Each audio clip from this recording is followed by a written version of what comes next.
हरे कृष्णा। प्रिय भक्तों, आज आषाढ़ मास कृष्ण पक्ष की द्वादशी तिथि है और आज आषाढ़ योगिनी एकादशी व्रत के पारण का दिन है। यानी जिन लोगों ने कल योगिनी एकादशी का व्रत रखा था वे आज अपना व्रत खोलेंगे। आज का दिन बड़ा ही शुभ और मंगलकारी है। एकादशी के व्रत के दिन तुलसी माता की और लक्ष्मी माता की कथाओं को सुनने से ही व्रत पूर्ण माना जाता है और समस्त मनोकामनाएं पूर्ण होती हैं। तो जिन लोगों ने व्रत नहीं भी रखा था उन्हें भी द्वादशी के दिन तुलसी माता की कथाओं को सुनने से धन संपत्ति और अनंत शुभ फलों की प्राप्ति होती है। तो आइए भगवान श्री लक्ष्मी नारायण जी के चरणों का ध्यान करते हुए इन कथाओं को सुनते हैं। एक बात का आप लोग विशेष ध्यान रखिएगा कि इन कथाओं को पूरा अवश्य सुने। आधी अधूरी कथाओं को सुनने से पूर्ण फल प्राप्त नहीं होता। तो बोलिए श्री राधा कृष्ण भगवान की जय। बोलिए श्री यमुना माता की जय। जय तुलसी महारानी नमो नमो, हरि की पटरानी नमो नमो। आइए सुनते हैं तुलसी माता की संपूर्ण कथाएं।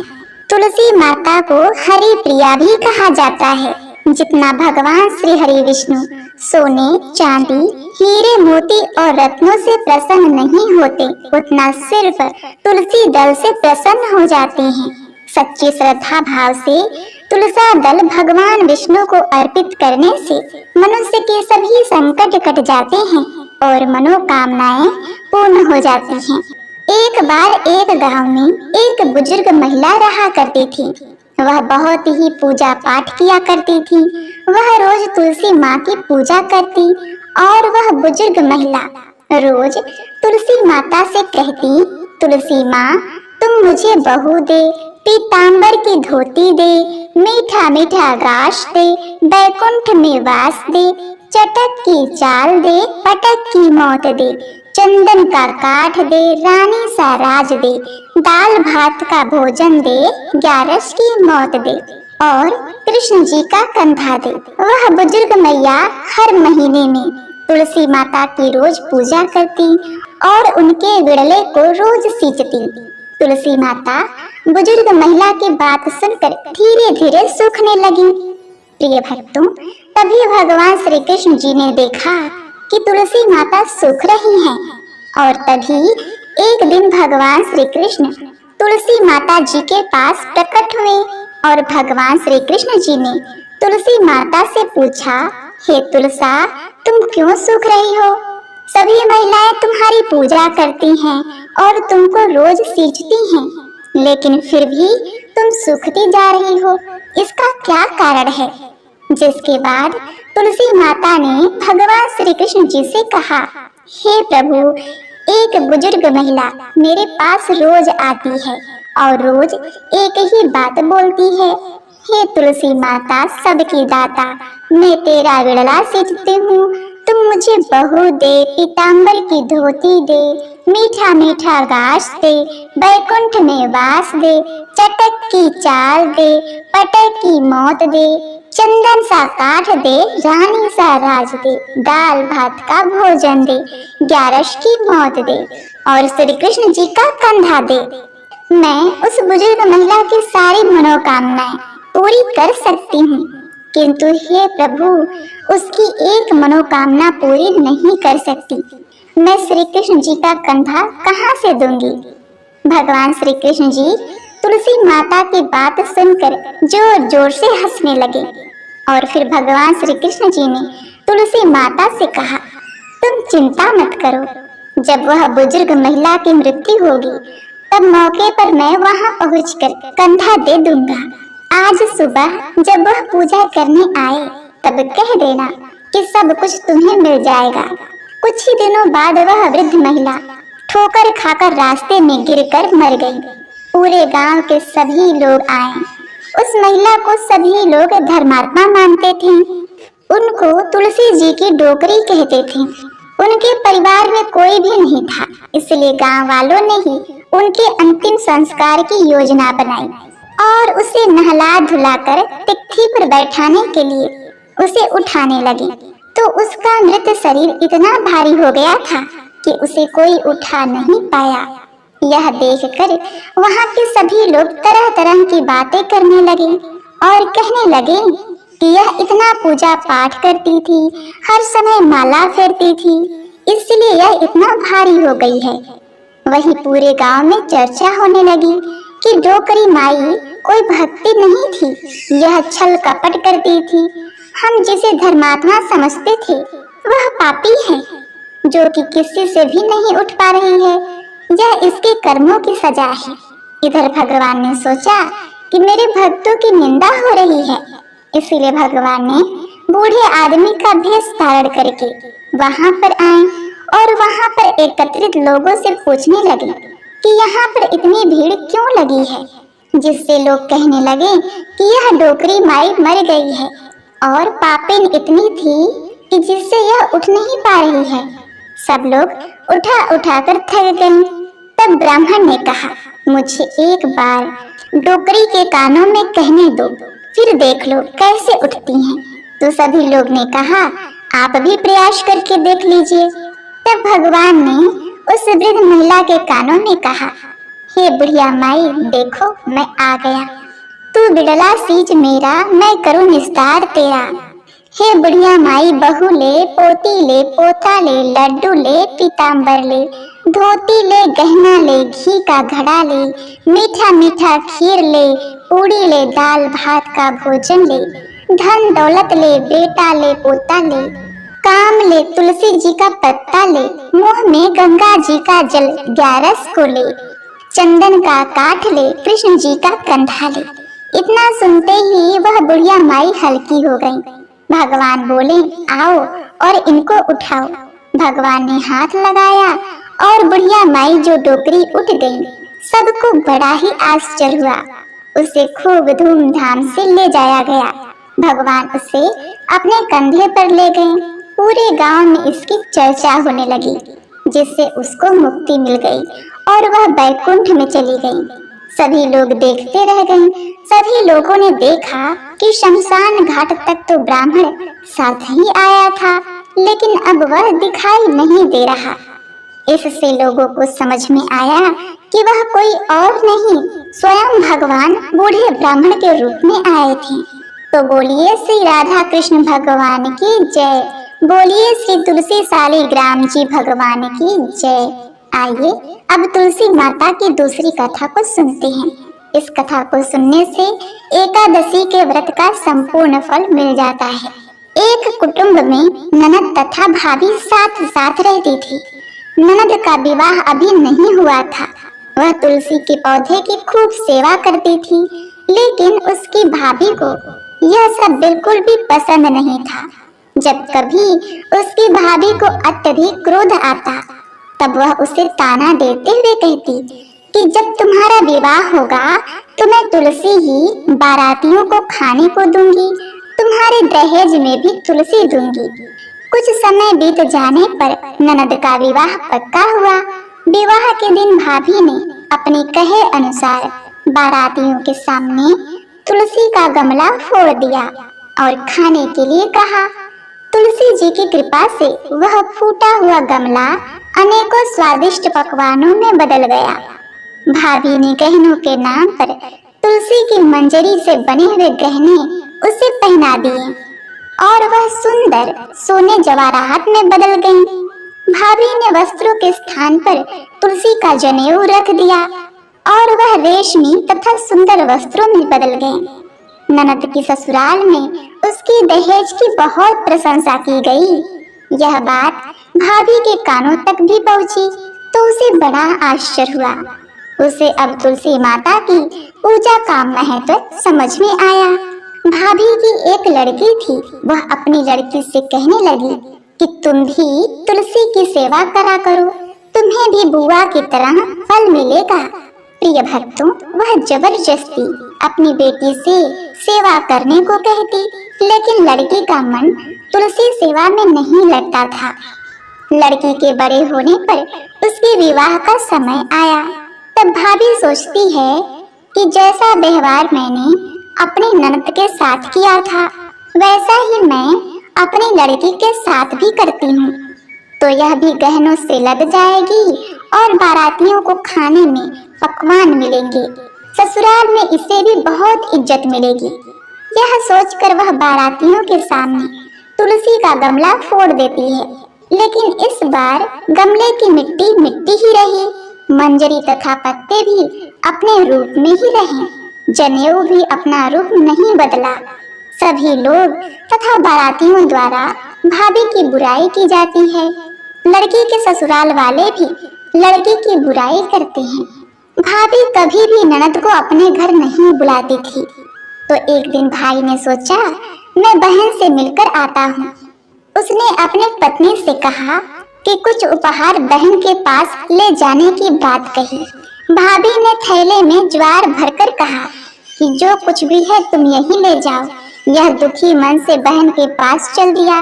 वह सोचता रहा कि कोई भाई अपनी बहन के घर ज्वार कैसे ले जा सकता है। यह सोचकर वह एक गौशाला के पास रुका और ज्वार का थैला गाय के सामने पलट दिया। तभी गौपालक ने कहा कि आप गाय के सामने हीरे मोती तथा सोना क्यों डाल रहे हैं। यह देखकर भाई को बड़ा ही आश्चर्य हुआ और उसने सभी हीरे मोती तथा सोना वापस अपने थैले में रख लिए। भाई ने सारी बात अपनी बहन को बताई और बड़ी खुशी खुशी उसने सारे हीरे मोती और जेवर अपने बहन को दिए। दोनों भाई बहन एक दूसरे को देखकर अत्यंत ही प्रसन्न हुए। जैसे कृपा माता तुलसी ने ननद पर की, ऐसी ही कृपा सभी पर करना। बोलिए श्री तुलसी शालिग्राम भगवान की जय। बोलिए श्री लक्ष्मी नारायण भगवान जी की जय। तो प्रिय भक्तों, विष्णु भगवान की प्रिय एकादशी व्रत को पूर्ण करने हेतु आइए श्रवण करते हैं विष्णु भक्त राजा अम्बरीश की कथा। तत्पश्चात हम माता तुलसी की अति दुर्लभ कथा को भी श्रवण करेंगे और एकादशी माता की आरती से इस व्रत पारण कथा का समापन करेंगे। सर्वप्रथम आइए सुनते हैं एकादशी पारण की प्रथम कथा। पौराणिक कथा के अनुसार राजा अम्बरीश भगवान विष्णु के परम भक्त इक्ष्वाकु वंश के परम वीर राजा थे। वह भगीरथ के पर पौत्र थे। वे हर एकादशी का व्रत किया करते थे। एकादशी के बाद जब द्वादशी आती थी तो वे उस दिन अपने हाथों से भगवान विष्णु को भोग लगाने के लिए चक्की में गेहूं को स्वयं से पीसा करते थे। जब उन्हें पीसते पीसते थकान आ जाती तो भगवान विष्णु राजा को अपने पीताम्बर से हवा दिया करते थे। राजा अम्बरीश अपने हाथों से पूरा भोजन तैयार करते और भगवान को भोग लगाते। तत्पश्चात स्वयं भोजन ग्रहण करके पारण की विधि पूर्ण करते। राजा अम्बरीश ने एक बार अपनी पत्नी के साथ श्री कृष्ण जी को प्रसन्न करने के लिए वर्ष की सभी एकादशियों के व्रत का नियम किया। वर्ष पूरा होने पर पारण के दिन उन्होंने धूमधाम से भगवान की पूजा की, ब्राह्मणों को गोदान दिया।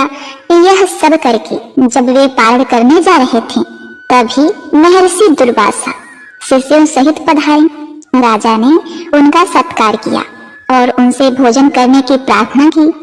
दुर्वासा जी ने राजा की प्रार्थना स्वीकार कर ली और स्नान करने यमुना तट पर चले गए। द्वादशी में केवल एक घड़ी शेष थी। द्वादशी केवल कुछ ही क्षणों के लिए थी तो राजा को जल्दी से जल्दी पारण करना था। द्वादशी में पारण न करने से व्रत भंग होता है। उधर दुर्वासा जी कब आएंगे यह पता नहीं था। अतिथि से पहले भोजन करना अनुचित था। ब्राह्मणों से विचार विमर्श करके राजा ने भगवान के चरण को धोकर उसके जल को ही ग्रहण कर लिया और ऋषि की प्रतीक्षा करने लगे। महर्षि दुर्वासा ने स्नान करके लौटते ही तपोबल से राजा के पारण करने की बात जान ली। वे अत्यधिक क्रोधित हुए कि मेरे भोजन के पहले इसने क्यों पारण किया। मेरे भोजन करने के पूर्व ही तुमने जल का ग्रहण किया है, इसीलिए मैं तुम्हें दंड अवश्य दूंगा। उन्होंने मस्तक से एक जटा उखाड़ ली और उसे जोर से पृथ्वी पर पटक दिया, जिससे काल लगने के समान कृत्या नाम की भयानक राक्षसी निकली। वह राक्षसी तलवार लेकर राजा को मारने दौड़े। अम्बरीश को तो कृत्या भी भगवान ही दिखाई दी थी, परंतु भगवान का सुदर्शन चक्र तो भगवान की आज्ञा से पहले से ही राजा की रक्षा में नियुक्त था। उसने पलक मारते ही कृत्या को भस्म कर दिया और दुर्वासा को भी दंड देने के लिए उनकी ओर दौड़ा। अपनी कृत्या को इस प्रकार नष्ट होते और ज्वाला में विकराल चक्र को अपनी ओर आते देखकर दुर्वासा प्राण लेकर भागे। वे दसों दिशाओं में, पर्वतों की गुफाओं में, समुद्रों में जहां तहां छिपने को गए। चक्र वहीं वहीं उनका पीछा करता गया। आकाश पाताल में सब कहीं वे गए। इंद्र आदि लोकपाल तो उन्हें क्या शरण देते। स्वयं ब्रह्मा जी और शंकर जी ने भी आश्रय नहीं दिया। दया करके शिव जी ने उनको भगवान के ही पास जाने को कहा। अंत में वे वैकुंठ गए। भगवान विष्णु के चरण में गिर पड़े। दुर्वासा ने कहा, प्रभु, आपका नाम लेने से नारकी जीवन नरक से छूट जाते हैं, अतः आप मेरी रक्षा करें प्रभु। मैंने आपके प्रभाव को न जानकर आपके भक्त का अपराध किया, इसलिए आप मुझे क्षमा करें। इस पर भगवान विष्णु ने कहा, हे ऋषि श्रेष्ठ, मेरे छाती पर स्वयं भृगु जी ने लात मारी, मैंने वो सहन कर लिया, परंतु जो मेरे भक्तों का निरादर करता है, उन्हें मारने के लिए दौड़ता है, उनका तनिक भी अहित करता है, तो मैं उसके अपराध को क्षमा नहीं कर सकता। भगवान विष्णु ने कहा, महर्षि, मैं स्वतंत्र नहीं हूँ, मैं तो भक्तों के पराधीन हूँ। साधु भक्तों ने मेरे हृदय को जीत लिया है। साधु जन मेरे हृदय हैं और मैं उनका हृदय हूँ। मुझे छोड़कर वे और कुछ नहीं जानता। भक्तों को छोड़कर मैं अपने इस शरीर को भी नहीं चाहता और इस लक्ष्मी को, जिनकी एकमात्र गति मैं ही हूँ, उन्हें भी नहीं चाहता। जो भक्त स्त्री पुत्र घर परिवार धन प्राण यह लोक परलोक सबको त्याग कर मेरी शरण में आता है, भला मैं उसे कैसे छोड़ सकता हूँ। जैसे पतिव्रता स्त्री पति को अपनी सेवा से वश में कर लेती है, वैसे ही समदर्शी भक्त जन मुझ में चित्त लगाकर मुझे भी अपने वश में कर लेते हैं। नश्वर स्वर्ग आदि तो चर्चा ही क्या करें। मेरे भक्त ऐसे मेरी सेवा के आगे मुक्ति को भी स्वीकार नहीं करते। ऐसे भक्तों के मैं सर्वथा अधीन हूँ। एतएव ऋषिवर, आप उस महाभाग उस राजा के पास जाइए, वही आपको क्षमा करेगा और शांति देगा। प्रिय भक्तों, इधर राजा अम्बरीश बहुत ही चिंतित थे। उन्हें लगता था कि मेरे ही कारण दुर्वासा जी को मृत्यु भय से ग्रस्त होकर भूखे ही भागना पड़ा। ऐसी अवस्था में मेरे लिए भोजन करना कदापि उचित नहीं है। अतः वे केवल जल पीकर ऋषि के लौटने की पूरे 1 वर्ष तक प्रतीक्षा करते रहे। 1 वर्ष के बाद दुर्वासा जी जैसे भागे थे वैसे ही भयभीत दौड़ते हुए आए और उन्होंने राजा का पैर पकड़ लिया। ब्राह्मण के द्वारा पैर पकड़े जाने से राजा को बड़ा ही संकोच हुआ। उन्होंने स्तुति करके सुदर्शन को शांत किया। महर्षि दुर्वासा मृत्यु के भय से छूटे। सुदर्शन का अत्यंत ताप जो उन्हें जला रहा था शांत हुआ और दुर्वासा ऋषि प्रसन्न होकर कहने लगे, आज मैंने भगवान के दासों का महत्व देखा। राजन, मैंने तुम्हारा इतना अपराध किया था, पर तुम मेरा कल्याण ही चाहते हो। जिन प्रभु का नाम लेने से ही जीव समस्त पापों से छूट जाता है, उन तीर्थपाद श्री हरि के भक्तों के लिए कुछ भी कार्य शेष नहीं रह जाता। राजन, तुम बड़े दयालु हो। मेरा अपराध न देखकर तुमने मेरी प्राण की रक्षा की है। प्रिय भक्तों, राजा अम्बरीश के मन में ऋषि के वाक्यों से कोई अभिमान नहीं आया। उन्होंने उनको भगवान की कृपा समझा। महर्षि के चरणों में प्रणाम करके बड़े आदर से राजा ने उन्हें भोजन कराया। उनके भोजन करके चले जाने पर 1 वर्ष पश्चात उन्होंने वह पवित्र अन्न प्रसाद के रूप में लिया। बहुत काल तक परमात्मा ने मन लगाकर राजा पालन करने के पश्चात राजा अम्बरीश ने अपने पुत्र को राज सौंप दिया और भगवान वसुदेव में मन लगाकर वन में चले गए। वहां भजन तथा तप करते हुए उन्होंने भगवान को प्राप्त किया। और अंतिम समय में विष्णु धाम को गए। जो भक्त एकादशी का व्रत करते हैं वे द्वादशी के दिन इस पारण कथा को सुनते हैं, उनका सर्वथा उद्धार होता है। एक बार प्रेम से बोलिए ओम नमो भगवते वासुदेवाय नमः। प्रिय भक्तगणों, अब आइए सुनते हैं तुलसी माता की बड़ी ही अद्भुत अनसुनी कथा। एक बार देवर्षि नारद के मन में आया कि भगवान के पास बहुत महल आदि है, एक आध हमको भी दे दे तो यही आराम से टिक जाएंगे, नहीं तो इधर उधर घूमते रहना पड़ता है। भगवान के द्वारिका में बहुत महल थे। नारद जी ने भगवान से कहा, भगवान आपके बहुत महल हैं, एक हमको भी दे दो तो हम भी आराम से रहें। आपके यहाँ खाने पीने का इंतजाम अच्छा ही है। भगवान ने सोचा, यह मेरा भक्त है, विरक्त सन्यासी है, अगर यह कहीं राजसी ठाट बाट में रहने लगा तो थोड़े दिन में ही इसकी सारी विरक्ति भक्ति निकल जाएगी। हम अगर सीधा ना कहेंगे तो यह बुरा मान जाएगा, लड़ाई झगड़ा करेगा कि इतने महल हैं और एक महल नहीं दे रहे हैं। भगवान ने चतुराई से काम लिया। नारद जी से कहा, जाकर देख लें, जिस मकान में जगह खाली मिले वहीं आप रह लीजिएगा। नारद जी वहां से चले। सब जगह नारद जी घूम आए, लेकिन कहीं एक कमरा भी खाली नहीं मिला, सब भरे हुए थे। आकर भगवान से कहा, हे भगवान, वहां कोई जगह खाली नहीं मिला। भगवान ने कहा, फिर क्या करूं? होता तो आपको दे देता। नारद जी के मन में आया, यह तो भगवान ने मेरे साथ धोखाधड़ी की है, नहीं तो कुछ न कुछ करके इसी को इधर उधर दूसरे कमरे में भेजकर एक कमरा तो दे ही सकते थे। इन्होंने मेरे साथ धोखा किया है तो मैं भी इन्हें मजा चखाकर छोड़ूंगा। प्रिय भक्तों, यह तो भगवान की लीला थी। नारद जी रुक्मणी जी के पास पहुंचे। रुक्मणी जी ने नारद जी की आवा भगत की, बड़े प्रेम से आदर सम्मान किया। उन दिनों भगवान सत्यभामा जी के यहाँ रहते थे। एक आधा दिन बीता तो नारद जी ने उनको दान की कथा सुनाई। सुनाने वाले स्वयं नारद जी दान का महत्व सुनाने लगे कि जिस चीज का दान करेंगे वही चीज आगे आपको मिलती है। जब नारद जी ने देखा कि यह बात रुक्मणी जी को जम गई है तो उन्होंने पूछा, आपको सबसे ज्यादा प्रेम किससे है? रुक्मणी जी ने कहा, यह भी कोई पूछने वाली बात है, मुझे भगवान श्री हरि से अत्यंत प्रेम है।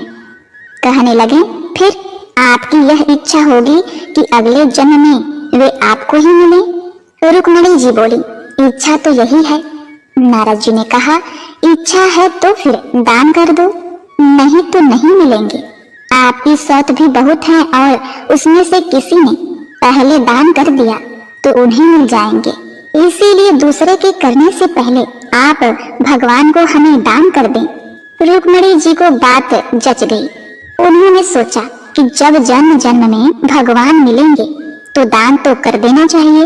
रुक्मणी से नारद जी ने संकल्प करा लिया। अब क्या था, नारद जी का काम बन गया। वह सीधे सत्यभामा जी के महल पहुंच गए और भगवान से कहा, हे भगवान, उठिए और चलिए मेरे साथ। भगवान ने कहा, कहाँ चलना है, क्या बात हुई? नारद जी ने कहा, बात कुछ नहीं, आपको मैंने दान में लिया है। आपने एक कोठरी भी मुझे नहीं दी तो मैं आपको ही सन्यासी बनाकर पेड़ के नीचे सुलाऊंगा। भगवान ने कहा, रुक्मणी ने दान दिया है तो ठीक है, वह पटरानी है, उससे मिल तो आए। भगवान ने अपने सारे गहने, गांठे, रेशम के कपड़े सब खोलकर सत्यभामा जी को दे दिए और वल्क वस्त्र पहनकर, भस्मी लगाकर और कमंडल लेकर वहां से चल दिए। उन्हें देखते ही रुक्मणी जी के होश उड़ गए। पूछा, क्या हुआ भगवान? भगवान ने कहा, पता नहीं, नारद कहते हैं कि आपने मुझे दान में दे दिया है। रुक्मणी ने कहा, लेकिन वे कपड़े गहने कहाँ गए? उत्तम केसर को छोड़कर यह भस्मी क्यों लगा ली?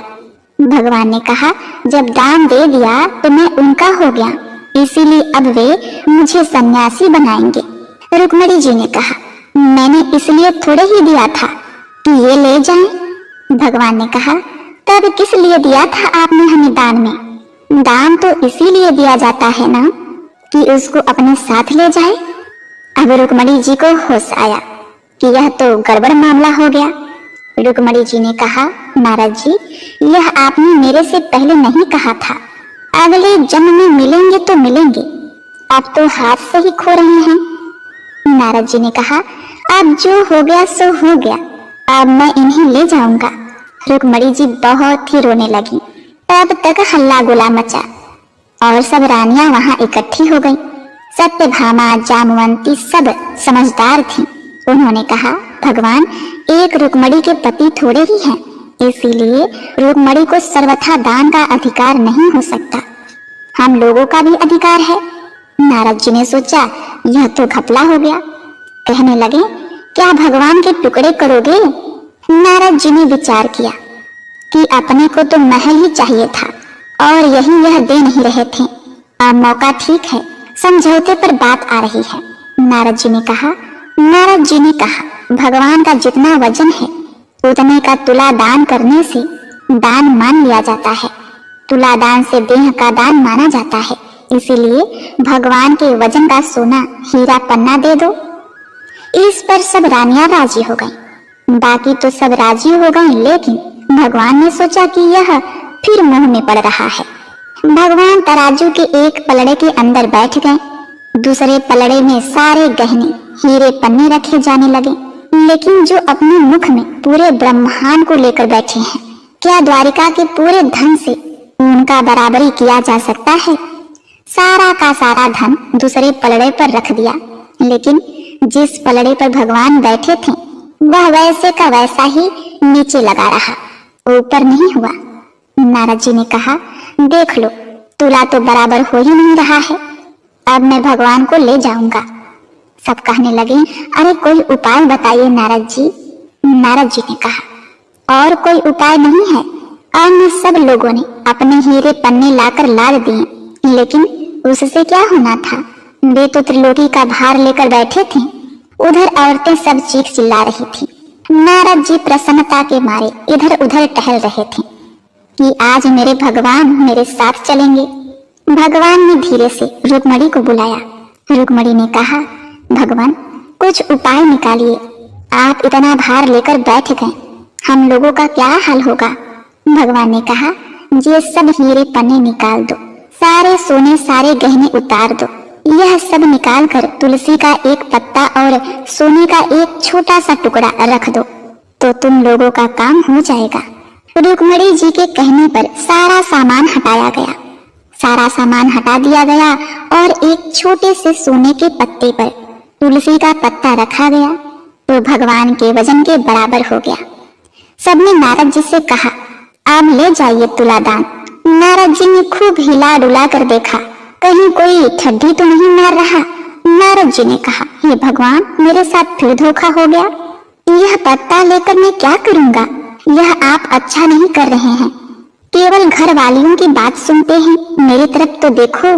भगवान ने कहा, आपकी तरफ क्या देखूं नारद जी, आप तो सारे संसार के रूप को समझकर फिर मुंह के रास्ते जाना चाह रहे हैं, तो आपकी क्या सुनो। तब नारद जी ने समझ लिया कि भगवान ने जो किया सो ठीक किया। जो तुलसी का एक पत्ता आपके बराबर है, वह तुलसी महान है। जिस तुलसी को चढ़ाने से आप अति प्रसन्न होते हैं, उस तुलसी का गुणगान करने वाले, उस कथा को सुनने वाले भगवान विष्णु के प्रिय होते हैं।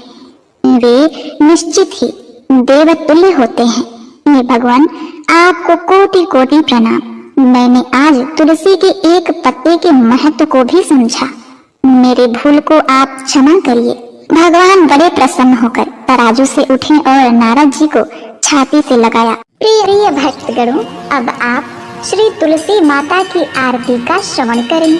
तुलसी महारानी नमो नमो, हरि की पटरानी नमो नमो। तुलसी महारानी नमो नमो, हरि की पटरानी नमो नमो। धन तुलसी पूरन तप कीनो, धन तुलसी पूरन तप कीनो। शालिग्राम बनी पटरानी नमो नमो। तुलसी महारानी नमो नमो, हरि की पटरानी नमो नमो, जाके पत्र मंजरी कोमल, श्रीपति कमल चरण लपटानी नमो नमो, तुलसी महारानी नमो नमो, हरि की पटरानी नमो नमो, धूप दीप नैवेद्य आरती, पुष्पन की वर्षा बरसानी नमो नमो, तुलसी महारानी नमो नमो, हरि की पटरानी नमो नमो, 56 भोगवती सो व्यंजन, बिन तुलसी हरि एक न मानी नमो नमो, तुलसी महारानी नमो नमो, हरि की पटरानी नमो नमो, सब सखी मैया तेरो यस गावे, भक्ति दान दीजै महारानी नमो नमो, तुलसी महारानी नमो नमो, हरि की पटरानी नमो नमो, नमो नमो तुलसी महारानी नमो नमो, तुलसी महारानी नमो नमो, हरि की पटरानी नमो नमो, जय जय तुलसी माता, मैया जय तुलसी माता, सब जग की सुखदाता, सबकी वर माता, जय तुलसी माता, सब योगों से ऊपर, सब रोगों से ऊपर, रज से रक्ष करके सबकी भव त्राता, जय तुलसी माता, बटु पुत्री है श्यामा, सुरबली ग्रामा, विष्णु प्रिया जो नर तुमको सेवे, सो नर तर जाता, जय तुलसी माता, हरि के शीश विराजत, त्रिभुवन से हो वंदित, पतित जनों की तारिणी, तुम हो विख्याता, जय तुलसी माता, लेकर जन्म विजन में आई दिव्य भवन में, मानव लोक तुम्हीं से सुख संपत्ति पाता, जय तुलसी माता, हरि को तुम अति प्यारी, श्याम वर्ण सुकुमारी, प्रेम अजब है उनका, तुमसे कैसा नाता, जय तुलसी माता, हमारी विपत्ति हरो तुम, कृपा करो माता, जय तुलसी माता, जय जय तुलसी माता, मैया जय तुलसी माता, सब जग की सुखदाता, सबकी वर माता, मैया जय तुलसी माता। प्रेम से बोले तुलसी मैया की जय। ओम नमो भगवते वासुदेवाय नमः।